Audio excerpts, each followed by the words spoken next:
Okay, we're back. Hi, everyone. So, today I want to start a Sunday series that will deal with the adoption of cryptocurrency. Today we'll be doing part one, which will look at the institutional adoption of cryptocurrencies, particularly Bitcoin. We will see what the trends have been over the years. The increase in institutional investments, Bitcoin ETFs, and the success of Bitcoin exchange-traded funds like the BlackRock's BitcoinShare Coin Trust or the Grayscale Bitcoin Trust, the ETFs offer regulated and familiar way to gain exposure to Bitcoin without directly holding the asset. More traditional financial institutions are now directly holding cryptocurrencies on their balance sheets. For instance, companies like MicroStrategy have significantly increased their Bitcoin holdings, setting a precedent for other corporations. The CryptoCustody services, here we've seen the growth of specialized CryptoCustody solutions from firms like Fidelity Digital Assets, Coinbase Custody, and BitGo, shows a demand for secure storage solutions tailored for institutional investors, which is critical for gaining trust. This adoption has also been for diversification in asset classes. Institutions are increasingly viewing cryptocurrencies, especially Bitcoin, as a new asset class for diversification. The trend is driven by two things: inflation hedge and portfolio diversification. Bitcoin is often seen as digital gold, offering protection against inflation, particularly in an environment where traditional hedges like gold might not be effective or appealing. The low correlation between Bitcoin and traditional financial markets makes it an attractive diversification tool. As regulatory frameworks become clearer in various jurisdictions, institutional adoptions accelerate. The SEC's approval of Bitcoin's ETF in the US is a notable example, providing a pathway for more institutional money to enter the space legally and safely. The development of compliance tools for anti-money laundering and know your customer kick in the crypto space has made it more feasible for institutions to comply with existing financial regulations while dealing in cryptocurrency, trading platforms, and blockchain and DeFi. The emergence of trading platforms designed for institutional investors, offering better liquidity, lower fees, and more sophisticated trading tools, has facilitated easier market utility. While primary retail focused, the growth of decentralized finance has sparked interest from institutions in exploring blockchain for its potential in traditional finance, e.g. for smart contracts and asset organization. The fifth element is corporate treasury management. More companies are considering or have begun to use Bitcoin as part of their treasury management strategy. This includes hedging and treasury diversification, using Bitcoin to hedge against currency devaluations in countries with unstable economies, and holding Bitcoin as a small percentage of cash reserves to diversify assets. The sixth is the educational initiatives and research. There's an increase in educational efforts aimed at institutional investors, including research reports, conferences, and partnerships with academic institutions to study the implications and potential of the cryptocurrencies. The seventh and last point, the environmental, social, and governance considerations, the ESG. As sustainability becomes a larger concern, Bitcoin's energy consumption has been a point of contention. However, this has also led to two things: green Bitcoin mining and ESG compliance.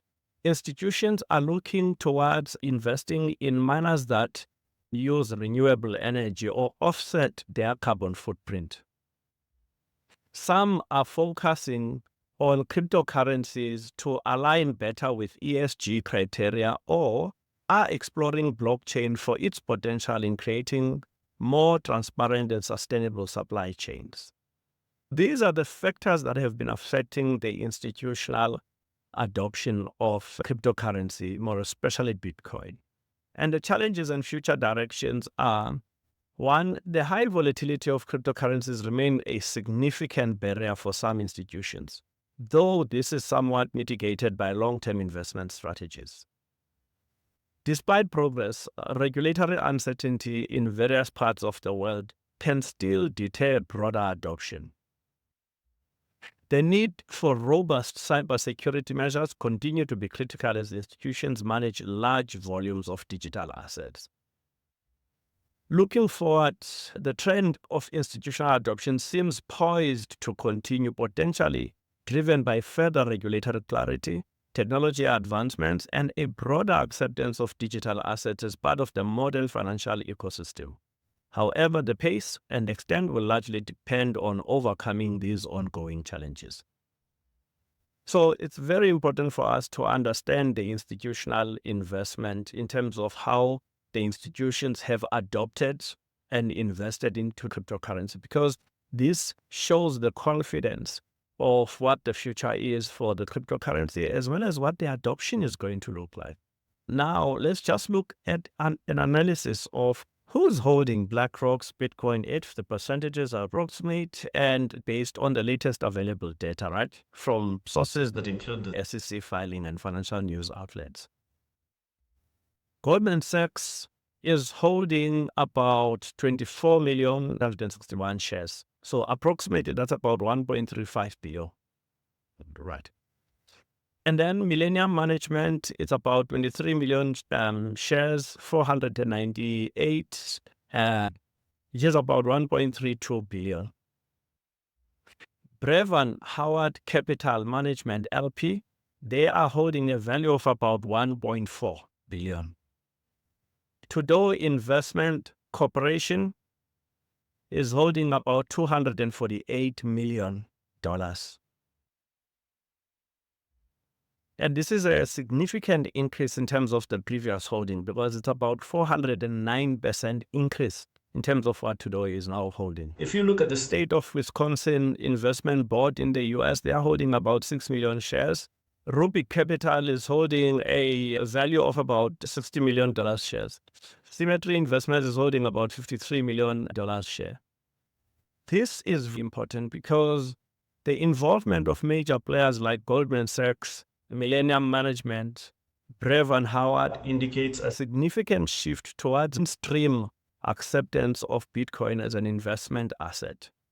This trend is particularly notable among hedge fund and asset managers looking to diversify or hedge against traditional markets. The increase in shares held by institutions like Trudeau Investment Corporation shows a growing confidence or strategic reallocation towards Bitcoin, suggesting a belief in its potential as a store of value or a hedge against inflation. BlackRock's strong distribution network has evidently played a role in attracting significant assets to its Bitcoin ETF, as noted by industry analysts. This network includes access through various wealth management platforms, which was likely facilitated by the quick accumulation of assets. The rapid growth of IBIT now holds over $33.2 billion in assets, surpassing even BlackRock's gold ETF in a short time, underscores the demand of a regulated access to Bitcoin. This has implications for market liquidity, price discovery, and possibly even regulatory considerations as more investors gain exposure through these assets. There's a noted trend where a large portion of IBIT investors are new to traditional investment products like ETFs, but are crypto enthusiasts, highlighting a crossover appeal between crypto and traditional finance. With such institutional backing, there's a potential for future growth, although this is tempered by regulatory developments and market sentiments. The presence of major financial institutions suggests a maturing market for Bitcoin, potentially leading to more stable acceptance. So this is really important because it shows how the adoption of crypto through exchange-traded funds has now started to move toward institutional investors. And BlackRock has been leading. The first filing was through BlackRock to the SEC for an SEC for ETF. It was in the dark days of Gary Gensler, chairman of the Securities and Exchange Commission, with Elizabeth Warren taking from Congress and the Biden with Operation Choke Point 2. But we knew if Larry Fink or BlackRock was applying for the ETF, there was no way that BlackRock would be refused. Some of us were convinced that would be the case. It was the case. The approval was given, and now you can see the flow of institutions into the industry. But vice versa, because what we've now spoken about is also the flow from the crypto enthusiasts into ETFs. It's unbelievable how the Bitcoin ETF on BlackRock's asset under management has eclipsed the gold ETF. Bitcoin is bigger in terms of its portfolio compared to the gold portfolio. It's important to take these things into account. It's also important to take into account the fundamental reasons why institutions want to use cryptocurrencies as a hedge against inflation and other dynamics in the traditional market. Is an alternative market to the traditional market. Therefore, when they move from the traditional market, it's not like they are moving from one commodity to the other, or from stocks to commodities, from tech to services. They are moving altogether out of the traditional industry to cryptocurrency. This shows the potential that it offers fund managers the ability to move their exposure depending on where they feel it's safer. Underscore what we've spoken about in this episode, the fact that the limitation to the exchange-traded funds in crypto is the lack of clarity on regulation. Now that the US, the leading country against crypto, is now trying to be the leading country in terms of being crypto friendly, the biggest liquidity is in the US. Can't run away from that. It therefore means the regulatory clarity as it comes through will bring comfort for institutions to take cryptocurrency on their balance sheet increasing.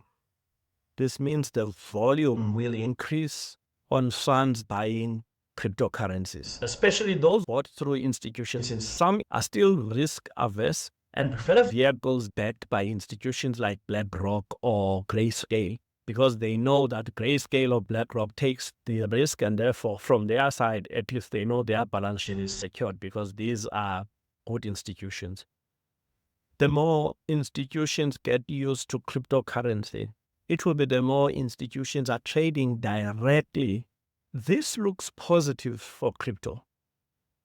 Again, I'm cautioning that there is no straight line market. A market will go up, but it will always have its own consolidations. It will always go up and down. Therefore, I'm not saying it's a straight line, but between medium and long term, if you want to look at it on a mid-term to long-term basis, the market is going to have more liquidity coming into the market. The sentiment for crypto is going to be more positive going forward. The intervention of technology, or the singularity, where technology becomes a backbone of facilitating use cases and how we live, is becoming more and more advanced. Therefore, the use of AI in blockchain, the things like quantum computing, we'll be talking about the opportunities coming up on Friday and different technologies that are available that can help investors look at what they might be interested in and the developments and the adoption going forward. It's important to look at this in an overview and see what is at play, and therefore you have an idea of what to connect. This is an opportunity for you to do your research, and as you continue, the picture will be clearer before you come to your trading table. Understand the dynamics of the market, commercial dynamics, technology, science, geopolitics, and macroeconomics, so that you have an idea when you zoom down to an asset class, what is that asset class's position within the bigger schemes of things. I hope this episode has been helpful. I wish you all the best. May your trades be profitable. Bye for now.